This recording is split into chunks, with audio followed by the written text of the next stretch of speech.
Hello, my name is Victor Jesus Mendez Martinez, and I'll be making my video about my essay assignment for history. To begin with, my title page, Essay Assignment, Spanish-American War by Victor Jesus Mendez Martinez for History 2202, U.S. History 1877 to the present, for Dr. Stephen Campbell, written or started November 3rd, 2025. All right, I'll start off by reading my essay introduction here, although it's a little bit in my own writing style, but still. Um, the Philippine-American War grew out of two competing ideas of freedom. The U.S. government claiming that occupying the Philippines was an act of guidance, meant to prepare Filipinos for self-government, while anti-imperialists saw it was as a betrayal of American founding ideals. In the report of the Philippine Commission, the President, 1900, otherwise known as the Sherman Report, American officials argued that the Filipinos were divided, uneducated, and incapable of self-rule, using this reason to justify the invasions and continued U.S. control. On the other hand, Reverend Charles G. Ames, speaking at an anti-imperialist league meeting in Boston, warned that ruling another nation without its consent would corrupt the American Republic from within. Both authors use different forms of evidence to support their views. The Sherman Commission used claims of racial and cultural inferiority, while Ames used moral and political reasoning for democracy and Christianity. In the end, the United States invaded and occupied the Philippines not out of duty or morality, but to exert power, trade, and influence in Asia using civilization to camouflage the empire. The Sherman Report framed U.S. expansion as both moral responsibility and practical necessity. It claimed the Filipinos are not a nation, but a variegated assemblage of different tribes and people, and their loyalty is still of the tribal type. Report 5. By describing the islands as fragmented and primitive, the report made American rule seem natural and even generous. Such language worked to erase Filipino identity as people capable of unity or independence. It gave the impression that islands were simply waiting for a strong, intelligent power to take over, conveniently making the U.S. intervention look like a favor instead of an invasion. The Commission similarly asserted that intelligent public opinion of which popular government rests does not exist in the Philippines, and it cannot exist until education elevated the masses. 5. This was, well, I'll stop right here for now. But the quote that's in red, pink right now, it claimed the Filipinos are not a nation, but a variegated assemblage of different tribes and people, and their loyalty is still of the tribal type. That, when I look at this quote, it really shows how the U.S. tried to make Filipinos seem unprepared and divided. It helps my point because it basically frames Filipino as not ready for independence, which made America feel like it was actually doing them a favor. It wasn't. This kind of wording is important because it exposes how the U.S. justified taking control by acting like the Filipinos were incapable of running their own country when they were already a country. Moving forward, though, this was clear implication that Filipinos were incapable of democracy until they received proper American-style education. The statement put Americans in godlike roles, teachers, saviors, and reformers, whereas Filipinos were childlike and naive. The idea of benevolent assimilation, as President McKinley called it, was one of the most powerful justifications for empire of the time. Cloaking itself as a country spreading liberty and enlightenment, the U.S. ignored that the Filipino people had formed their own revolutionary government after fighting Spain. In fact, the Filipinos were not asking American teachers, they were demanding independence. The Sherman Commission refused to acknowledge this because to do so would weaken the American moral claim. It turned military occupation into mentorship, painting the empire as a force for progress rather than domination. This was a smart political move at home. The Americans could feel proud and generous rather than guilty about the violence occurring overseas. The report also revealed clear economic motives. It emphasized the Philippines' agriculture and forest products and its potential as one of the greatest trade centers of the East. This part of the report made it clear that the islands were valuable for what they were offering economically. Their forests, minerals, and location near China gave the U.S. a new market to control and profit from. The language and civilization and education was really just a polite cover for the expansion of the trade ambitions. Just as earlier the European empire had cloaked colonization as the mantles and religions of progress, so the US had to dress up the desire for resources and power in the concept of helping the Philippines. It was an empire dressed up as charity. Looking back on the purple highlighted right now, the idea of benevolent assimilation, as President McKinley called it, was one of the most powerful justifications for empire at the time. Uh, the phrase helps me explain how the U.S. softened what was really going on, calling it benevolent, made it sound kind and caring, and it made it sound as something good, when in fact it wasn't. It was still a takeover, regardless of how you want to look at it. I like using it because it shows how the U.S. wanted to seem friendly, using friendly wording to make expansion look moral, almost like they were helping when they were actually taking control, as I said.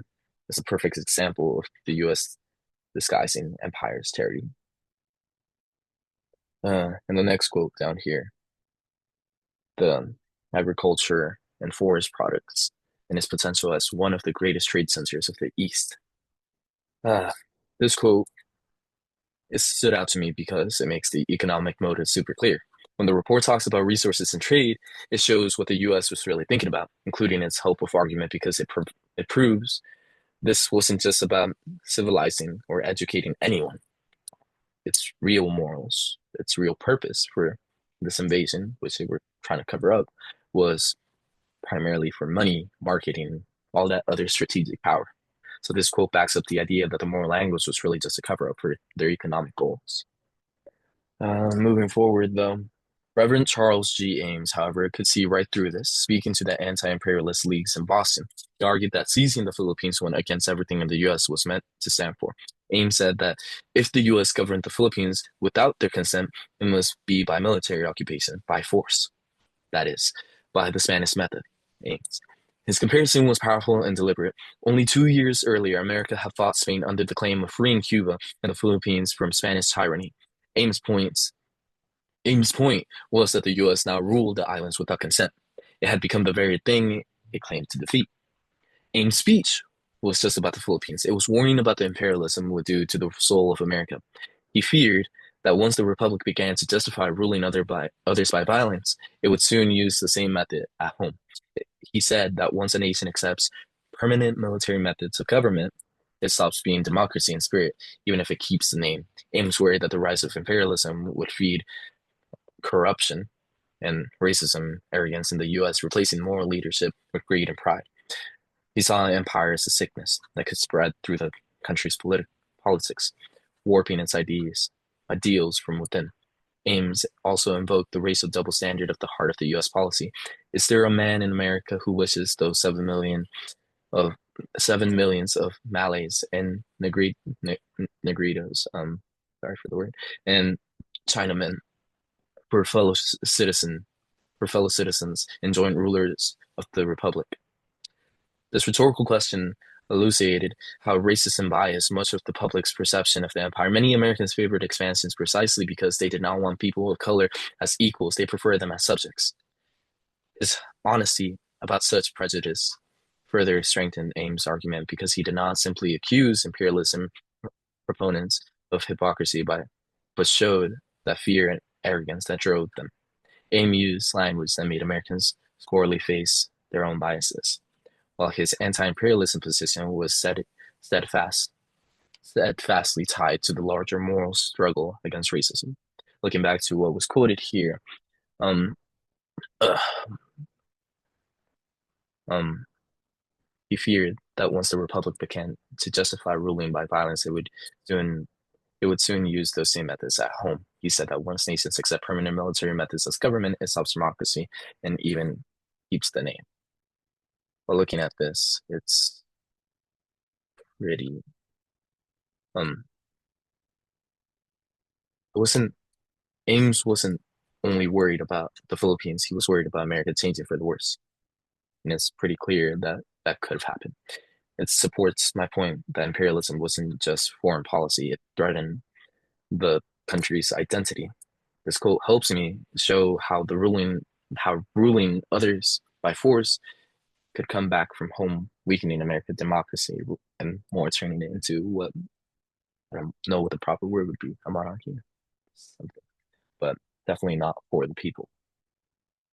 And next one, which was, is there a man in America who wishes those so on? I like this quote because Ames basically says what a lot of Americans were thinking at the time, but didn't want to admit. He's calling out the racism behind imperialism straight up. It helps my argument because it shows how racial superiority wasn't a side issue. It was a big part of why expansion seemed acceptable to so many. This quote forces readers to confront the prejudice driving US policy.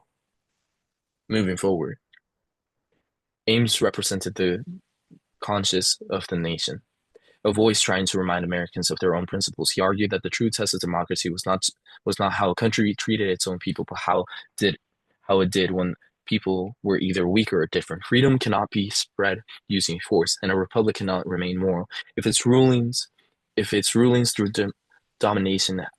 His speech still seemed to be saying. Compared to one another, these two texts are products of larger cultural forces at work upon them. The Sherman Report was a product of arrogance, optimism, and rising world power. Science, religion, and racial theory combined to argue that America had a natural right to lead. Ames' speech spoke to the unease many people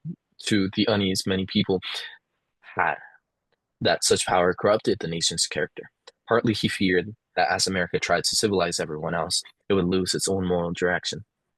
The U.S. invasion of the Philippines was not the aid that the Filipino people was not to aid the Filipino people, but to extend economic and military influence in Asia. The Sherman Commission gave the plan to intellectual and moral disguise, while Ames tried to pull the mask away. Together, these two sources reveal reveal the struggle between power and principles that defined American foreign policy at the turn of the century. The War of the Philippines showed how easily a country built upon freedom could use the very idea to justify its control over others. It showed how fragile democracy becomes when it forgets that strength lies in consent, not force. In the end, the argument of both sides revealed how deeply divided America was at the turn of the 12th century over its role in the world.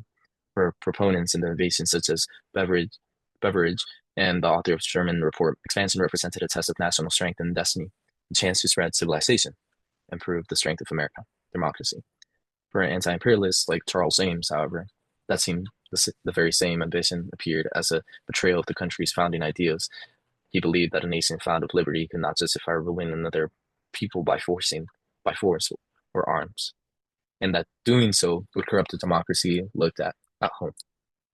Viewed in retrospect, it is clear that the United States invaded and occupied the Philippines not because of the economic and strategic interest, but also out of deeply engraved belief of racial hierarchy and moral exceptionalism. Americans told themselves they were making Philippines ready for self-government, but they ruled the islands as a colony and treated its people as subjects. It was this contradiction between promise and practice, between the promise of freedom and the practice of domination, which defined the whole period. Indeed, many Americans genuinely believed that they were passing on progress, but progress came through war, censorship, and control. Hundreds of thousands of people lost their lives in the Philippine-American War. The darker side of the nation's growing power was revealed, showing how really the words democracy and liberty could be used as instruments of conquest rather than equality. The expansionist anti-imperialist debate reflected more than foreign policy. It reflected the kind of country that the United States wished to become. But it realized its ideals were distort them to suit new ambitions. That question haunted Americans then, and still feels relevant today. When the legacy of imperialism continues to shape global relationships on how the U.S. imagines itself, we see in the story of the Philippines not only the birth of empire, but also the struggle of the nation wrestling with its own conscience. The quote I use, Americans told themselves that they were making the Philippines ready for self-government, but they ruled the islands as the colony treated its peoples as subject. The line helps capture the whole contradiction I'm trying to point out. The U.S. claims it's preparing the Philippines for independence, but its actions didn't match that at all. They acted like colonial rulers, but having colonial rule over them. I use this quote because it sums up the gap between the story America told itself and the reality of on the ground. It really highlights how the idea of guiding or ruling or however they want to phrase it was more of a justification than an actual mission.